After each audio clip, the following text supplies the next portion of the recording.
Sir நீங்கள் சொன்னது okay. As a கஸ்டமராக நான் ஒரு கேள்வி கேட்குறேன். நீங்கள் சொல்கிற மாதிரி அந்த ப்ரொடக்ஷனை நான் ஏன் 3 மாதம் அந்த ஸ்டாக் எடுத்து வைக்கணும்? லாங் பீரியடாக இருக்குல்ல, இன்வெஸ்ட்மெண்ட் அதிகமாக இருக்குன்னு கஸ்டமருக்கு பயமாக இருக்கலாம். ஒருவேளை நீங்கள் விற்கணுங்கிறக்காக அதை அப்படி சொல்கிறீங்களா, இல்லை அது எப்படின்னு கொஞ்சம் விளக்குறீங்க?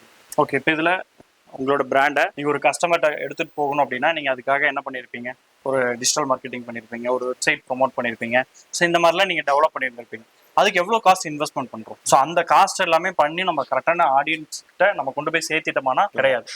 ஸோ எப்படி இருந்தாலும் நீங்கள் ஒரு பேப்பர் கப்பை ஒரு மார்க்கெட்டில் நீங்கள் போய் பை பண்ண தான் போகிறீங்க. அந்த ப்ராடக்டை மக்கள் கையில் கொண்டு போய் சேர்த்தும் பொழுது அங்கேயே நம்மளோட பிராண்டை கொண்டு போனோமா, இது என்ன சூப்பராக இருக்குது, வித்தியாசமாக இருக்குது, இந்த கலர் பேப்பர் கப்பெல்லாம் வெளியவே கிடைக்கிறது இல்லையே, இதுல யாரோ ஒருத்தரோட பேர் போட்டிருக்கு, ஓகே இந்த கேட்டரிங் பண்றது தான் இவங்க தானா, ஓ இவங்க தான் இந்த கேட்டரிங் பண்ணிருக்காங்களா, சூப்பரா இருந்துச்சு ஃபுட்டு, அப்போ ரிவ்யூ போடலாம், நம்ம இந்த பேப்பர் கப்ல ஸ்கேன் பண்ணி ரிவ்யூ போடலாம், இல்லைன்னா இந்த வெப்சைட் இருக்கு, இந்த வெப்சைட்ல போய் நம்ம நம்மளோட ஈவெண்ட்டுக்கு வந்து இவங்களை கூப்பிடலாம்.